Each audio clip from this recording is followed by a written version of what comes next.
안녕하세요. 오늘의 영상 일기입니다. 오늘은요, 그 만차랑 단호박 재배 방법, 그 전단지에 대해서 좀 말씀드리겠습니다. 대부분이 이것은 만차랑 단호박 모종하고 함께 가는 전단지인데요. 제가 꼭 보시고 참고하시기 바랍니다라는 문구까지 넣는데도 이걸 대부분 읽어보지 않는 분들이 상당히 많으십니다. 그래서 이 전단지를 이렇게 쭉 미리 좀 참고하시라고 좀 설명을 드리겠습니다. 제가 한번 쭉 읽어 드릴 테니까요. 여러분들도 같이 읽으면서 좀 참고하시기 바랍니다. 만차랑 단호박 재배 방법, 만차랑 단호박 특성. 만차랑 단호박은 초잡종 강세인 발연이 현저하여 내서성과 내병성이 우수하고 수량이 많으며 과피는 단단하고 광택이 있는 녹색 바탕에 담록의 줄반점이 있으며 육질은 진황삭이 두껍고 단맛이 강하여 떡, 죽, 찜, 제빵 등 다용도로 인기가 높은 표피와 꼭지가 단단하여 저장성이 우수한 장타환형 단호박입니다. 만차랑 단호박 모종 육묘 증식 방법 특허 등록 제 10-1597291호로 특허 등록을 하였습니다. 저희 고향나루 농원만의 만차랑 단호박 모종 육묘 증식 방법 특허 등록을 필요한 마디 뿌리받은 모종과 삽목 모종 병행 생산으로 정식 후 100% 활착을 지향하는 튼튼한 모종을 유일하게 택배로 전국 재배 농가들에게 공급하고 있습니다. 재배 방법 여기부터 좀 잘 좀 참고해 주시기 바랍니다. 정식 시기 및 방법 1. 제주 지역 4월 말, 남부 지역 5월 초, 중부 지역 5월 중순경이 적기이며 감자, 양파, 마늘 등 봄작목 후 작용은 후작목인데 작용이라고 되어 있네요. 작목은 6월 말까지 정식을 합니다. 2. 모종이 도착하면 바로 포장을 뜯어서 뒤집힌 모종은 바로 넣어줍니다. 모종 정식을 늦출 때는 햇볕에 노출시켜 물 관리를 해줍니다.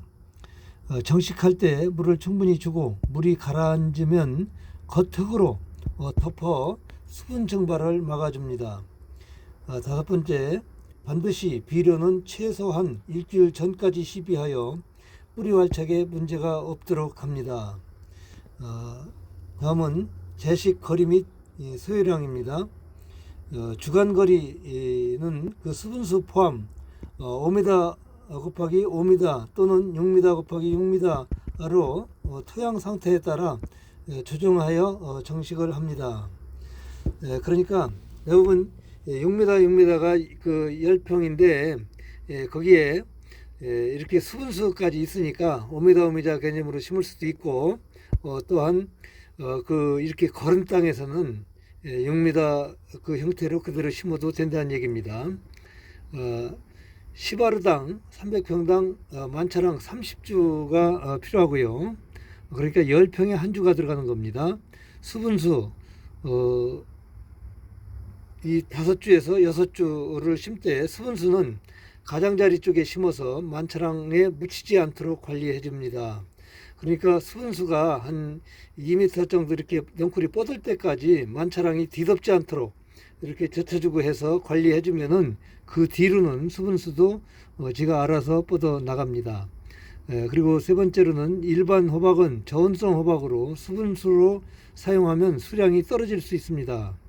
네 번째, 곁가지 등 순치기를 하지 말고 방임 재배를 합니다.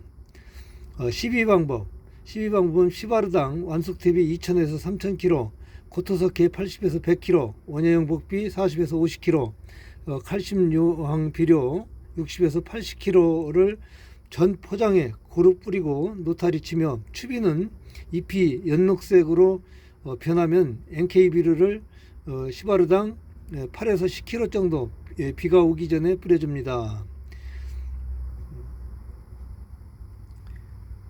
그리고 병충해 방제로는 가뭄으로 그 흰가루병이 그 심하게 발생할 때가 있습니다. 이럴 때는 해당 약재를 포기 주변만 오는 거니까요. 그렇게 많이 들어가지 않습니다. 이렇게 살포해 주시고, 호박 과실파리 피해가 있는 산이나 그러니까 숲 주변 재배 포장에서는 2리터 생수병 상단 그 넓어지는 부위 있어요. 거기를 잘라서 거꾸로 끼워서 생 이스트 30에서 50g과 막걸리 아니라도 물만 넣어도 상관이 없습니다. 물 300에서 400ml 정도를 넣어 1m 이상 그 높이의 말뚝을 받고 상단 15cm에 끈으로 고정시킨 후 비가 들어가지 않게 판자나 함석 등으로 지붕을 만들어 주면은 근처에 있는 그 파리라는 파리 종류는 전부 다 쪽으로 유인을 할 수가 있습니다. 이 생이스트 이 방법은 한 60-70%의 그 방제 효과가 있습니다.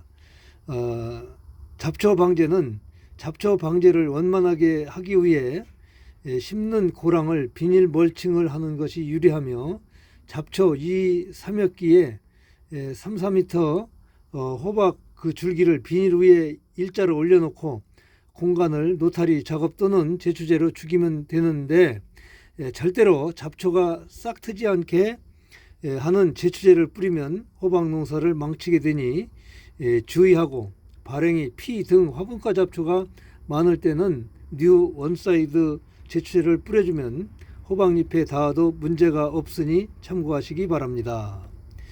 그리고 이제 과법무 대책이 있는데요. 이게 원래 그 독사대갈처럼 번쩍 들고 넝쿨이 뻗어나가면은 다 떨어집니다. 그래서 만차랑은 통상 4-5절마다 암꽃이 발생하므로 이 암꽃 착생이 없는 경우나 착생이 되어도 착과가 되지 않는 경우를 과법무로 판단하며, 과법무는 영양 생장을 멈추는 대책으로 넝쿨의 그 선단이 위로 향하는 기미가 보이면 성장 억제제, 브리오나 또 순자바 등 그 억제탄 이런 그 영양제들이 있습니다.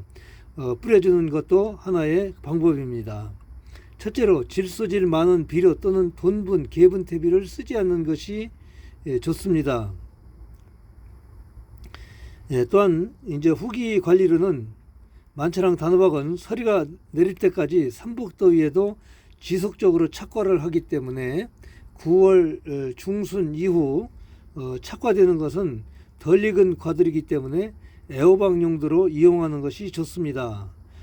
그러니까 이 9월 중순 이후에 는 것들은 잘 익질 않습니다. 그러니까 애호박으로 따서 이렇게 그 판매를 하든지 또는 그 애호박 꼬지 같은 경우를 만들어서 사용하면 됩니다. 그리고 이제 수확 시기는 서리가 내리기 전 후 일시적으로 수확을 하나, 가을 장마가 있는 경우나 출하 시기를 앞당기고자 할 때는 9월 중순, 그렇게 9월 초부터 9월 중순경이면 가능합니다. 6월에 착과되어 완전히 꼭지가 이렇게 누런기가 보이는 과들이 있어요. 그때는 익은 과들을 미리 이렇게 수확할 수도 있습니다. 가을 장마가 있다고 예보되는 해에는 넝쿨에 달려있는 그 익은 과들이 물을 먹을 수 있기 때문에 넝쿨에서 이렇게 분리만 해 놓아도 물을 먹지 않습니다. 그러니까 9월 초에서 중순 사이 가을 장마가 있다고 예보되는 해에는 나무에서 분리해서 그 자리에다 놓기만 해도, 나무에 달려있지만 안 해도 물을 먹지 않는다는 얘기입니다. 그래서 그 가을에 수확했을 때 그 이 줄무늬가 선명하게 없고 뿌옇게 보이는 호박들이 있습니다. 얘들은 다 물먹은 과들입니다. 그렇기 때문에 그들을 먼저 이용하거나 먼저 이렇게 이 저장을 들어가지 말아야지 걔들은 그 물을 먹은 과들이기 때문에 당도도 떨어지고 일찍 썩을 수가 있습니다. 그러니까 미리 처분을 하는 것이 좋습니다. 저장 관리는 저장성이 우수한 품종으로 수확 50일 이상 숙성 과정을 거쳐서 출하를 해야 만차랑의 우수성을 인정받을 수 있으며, 꼭지가 완전히 마른 것 또한 상처가 없는 것을 골라서 저장을 하면 이듬해 5월까지 저장이 가능하며 신선도와 맛도 그대로 유지가 됩니다. 수확 후 바로 출하하는 것은 만차랑의 위상을 추락시키는 일입니다. 만차랑 단호박은 최소한 수확 30일 후부터 당도가 올라가기 시작하는 겁니다. 그래서 여기에 하나 또한 참고해 주셔야 될 것은, 만차랑은 모종 택배 발송 시에 박스가 뒤집혀서 비닐 포트 상토가 흩어질 수 있으나 생장점만 그대로 붙어 있으면 이 뿌리가 튼튼하기 때문에 그대로 정식하여도 활착에는 큰 문제가 없으니 참고하시기 바랍니다. 라는 이러한 전단지거든요. 그래서 여기에 어느 정도 그래도 대략 여러분들이 알아야 될 사항들은 이렇게 전체적으로 이 특성서부터 그 심는 시기, 방법, 시비 관리, 이 저장 관리까지 전체적으로 이렇게 종합해서 이렇게 이 올려놓은 이런 그 전단지입니다. 그러니까 도착해서 다시 한번 여러분들이 지금 이것을 되풀이해서 다시 한번 들어보시든지, 아니면은 이 도착하면은 쭉 좀 한번 참고해 주시기 바랍니다. 지금까지 만차랑 단호박 재배 방법 그 전단지에 대해서 이렇게 영상 일기로 남겨봤습니다. 감사합니다.